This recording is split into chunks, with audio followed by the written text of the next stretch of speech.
guys, my name is Alana. Welcome back to my YouTube channel, Mental Health with Alana. If you're new here, please click the red subscribe button and give this video a thumbs up if you'd like to see more content from me. So yesterday I uploaded a video saying, it was kind of a bit of a rant slash vent, just explaining how the last month or so has been quite difficult for me in quite a few ways.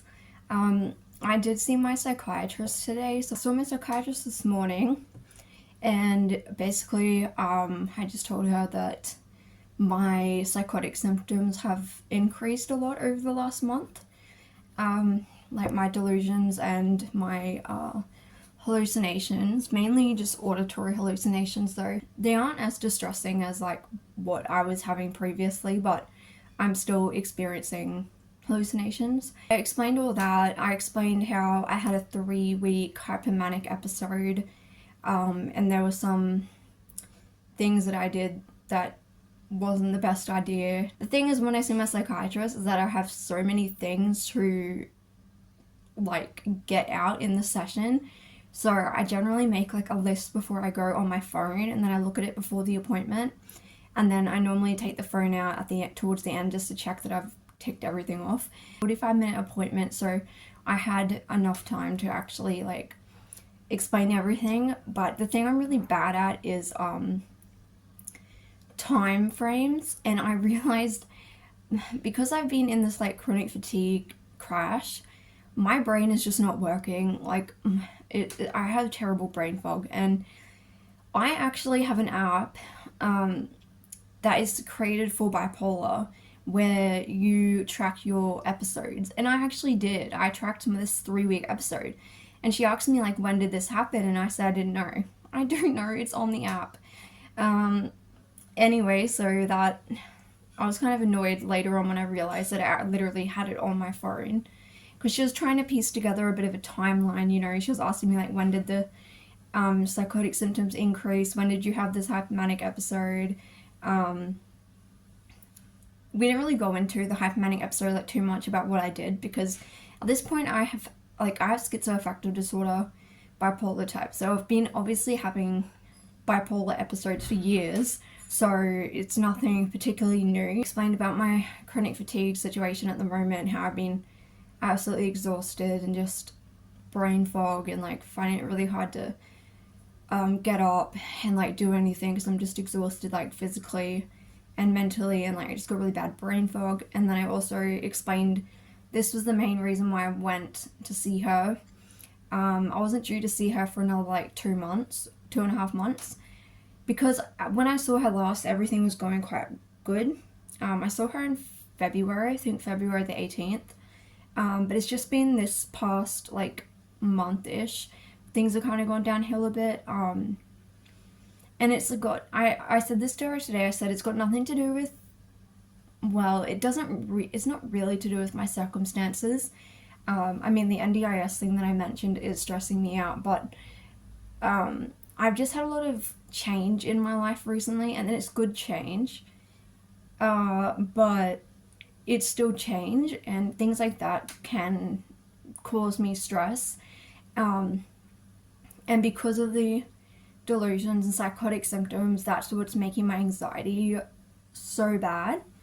Like I spent like 2 weeks, there were like 2 weeks where physically my body was so anxious, it was like shaking like continuously. And I just explained like this is the worst my anxiety's ever been. It's not really a social anxiety issue, like it's not me going out with people and thinking, you know, like a lot of, like with the social anxiety, normally when you have social anxiety, it's like, oh, I'm embarrassing myself, like I don't know what to say, these people think I'm stupid, or you say something and then later on you're like, why did I say that, like, you know, people are looking at me. It's not really in that context. I do have social anxiety, but the anxiety isn't really to do with that, it's to do with my delusions of, you know, people are following me, people are reading my mind, asking people if they're reading my mind, and then obviously like the auditory hallucinations. So anyway, that's all. I went into all of that. what we decided to do was she said that she's just going to put my quetiapine back up to 800 milligrams. So I was originally taking 800 milligrams, then she reduced it to 700 because it's not helping the whole fatigue situation. But she had to end up putting it back up to 800 because she was like, well, you know, with the increase of psychotic symptoms, like this is really the only thing she could kind of do. So back on 800, I was really hoping to actually, when things were going quite good, I was thinking, and even she was kind of thinking that we'd be able to decrease the quetiapine because I'm on such a big dose. But clearly at the moment that's not possible. I am hoping in the future that we can decrease it while still managing my symptoms. But I think about all this like life change is going on and like stress and anxiety, I just don't think that now is really the best time. I did talk to her about how my GP wouldn't give me the diazepam. She didn't really agree or disagree with it, which was fine. She just, I basically told her how the diazepam that I was taking really wasn't working anymore at all. And she said, yeah, well, that's because you've been on it for such a long time. Your body's just built up tolerance to it. So I asked if I could change to a different benzodiazepine, and she did say yes. She said I could try lorazepam instead, which I don't think I've ever tried. I think the only benzo I've tried is diazepam. So she just put me on 1 milligram of lorazepam. She said I can take it once a day or twice a day if my anxiety is really bad. I think she gave me 25 tablets, and I said to her that, because she did say, like, obviously, oh, that's where my cat went. I was looking for her before. She did obviously say, like, kind of what my doctor said about it can be addictive. And I'm not denying that it can't be addictive, but I think I was just annoyed at my GP the way she said it. Like, I think she just could have maybe said it in a better way. And my psychiatrist said, yeah, like, it's not obviously, like, the best option, like, long term, but, obviously with my anxiety at the moment, I am going to take it. But I did tell her, I said, I'm not going to take it when I'm at home unless I am, like, just having a panic attack type thing, because I am trying to use my other skills to manage it, and I am starting DBT group therapy next month. So I'm going to be going over all this stuff in DBT, and hopefully that will help my anxiety a bit. But she said I can take it, but I told her that I'm only going to take it when I have to go out, because that's when the anxiety really gets bad. I'm really trying not to take it unless I really feel like I need it, because obviously it isn't good to be taking it all the time. Unless your doctor has said that's fine for you, then totally, like, everyone's different. Like, some doctors, some people, like, they need it all the time, and that's totally fine. But I'm just saying, like, in my situation, this is what my psychiatrist kind of said to me. So yeah, I agree with everything she said. I'm just thinking what other things we kind of made. Oh, she sent a email to this lady who works for an organization that helped me fill out the NDIS paperwork, so she's going to try to get her involved again to help us sort out this NDIS stuff. So that's kind of, I feel less overwhelmed about that, and my mum comes back on Sunday. So today I really just did nothing. I had to wake up super early to drop my sister at work, and I was just like dead asleep. Like, I was so tired. I was like driving. Like, it's really not safe to be driving like this, but like I had no choice. It's literally 5 minutes down the road. Then I went to my psychiatrist appointment. That was 45 minutes. Then I had to go to the chemist and pick up my medications. I just spent the rest of the day in bed, unable to, like, I couldn't clean up the house. I couldn't walk really at all. I I couldn't do anything. I basically spent the whole day in bed. And then I've just been reading now, so that's all I've been doing. Oh, I spent some time with my cat as well. And I did a lot of research into some new food that I'm going to be feeding my cat. But yeah, I've been reading this book at the moment. It's really good. I'm almost finished it.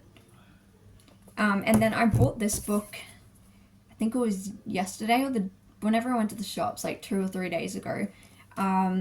It was on special. They had so many books on special, but I was like, nope, I'm only buying one book. Hopefully it's good. I have heard good things about it. It's kind of about like this vampire. Love the cover of it. It's so cool. She's over there. I was wondering where she went. She disappears and you never know where she is. She disappears out of nowhere. Yeah, my tattoo is still healing, obviously, so it looks pretty yuck at the moment. I was very embarrassed to go out with it looking like this. I think that is basically it. Oh, and then I also have to get a blood test to check my sodium valproate levels, because for some reason within the last year, the levels have been really low, and I'm on like a really high dose of it, and it was never low previously, so I am wondering whether nicotine is playing a role in impacting this. And that's the other update too. So I have permanently stopped smoking, and I am currently working on cutting the vaping out. So that is my next goal now. And I'm like 4.5 months self-harm free as well. So in all, I have actually been going quite good. I got like a part paid, part volunteer kind of job that's really casual and very flexible as a mental health representative for the hospital. I'm really excited about that. Really trying hard to budget a lot better.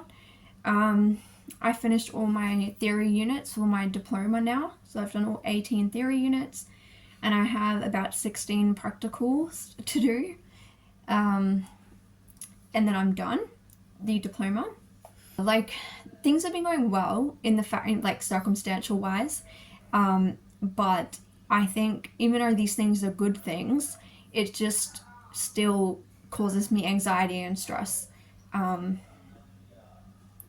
because I've been in this chronic fatigue thing, it makes me very like emotional. So I get, because you know when you're just so tired, like I don't have a high window of tolerance when I'm like this, so things just upset me quite a lot. That's my update, mental health update, life update type thing. Yeah, so thank you guys for watching. Thank you guys for being here and for watching.